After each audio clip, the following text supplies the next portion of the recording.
एक राजा युद्ध में हार गया था। उसके सभी सैनिक मारे जा चुके थे। राजा किसी तरह अपनी जान बचाकर जंगल में भाग गया। सैनिक उसका पीछा कर रहे थे। वह बचने के लिए एक गुफा में छिप गया। सैनिक राजा को जंगल में खोजते खोजते उस गुफा तक पहुंच गए। गुफा के अंदर राजा को ढूंढा, लेकिन सैनिक उसे ढूंढ नहीं सके। बाहर आकर सैनिकों ने बड़े बड़े पत्थरों से गुफा बंद कर दी। गुफा बहुत गहरी थी। अंदर की ओर राजा छिपा हुआ था। वह काफी थक चुका था। भूख प्यास की वजह से बेहाल हो रहा था। उसके शरीर में ताकत भी नहीं बची थी। शत्रु सैनिक गुफा बंद करके वहां से चले गए तो राजा अंदर बैठा बैठा सोच रहा था कि अब तो उसका जीवन खत्म हो गया। वह गुफा से कभी बाहर नहीं निकल पाएगा। राजा निराश हो चुका था। तभी उसे माँ की एक बात याद आई। उसकी माँ कहती थी कि कुछ तो कर, यूं ही मत मर। ये बात याद आते ही राजा में फिर से ऊर्जा आ गई।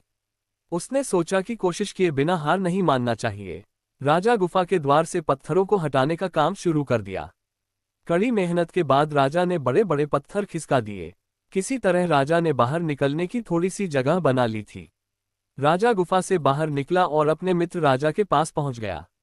मित्र राजाओं की मदद से उसने शत्रुओं को पराजित कर दिया और अपना राज्य वापस प्राप्त कर लिया। सीख। इस कथा की सीख यही है कि हमें सफलता मिलने तक हार नहीं मानना चाहिए। जिस पल हम हार मान लेते हैं उसी समय असफल हो जाते हैं।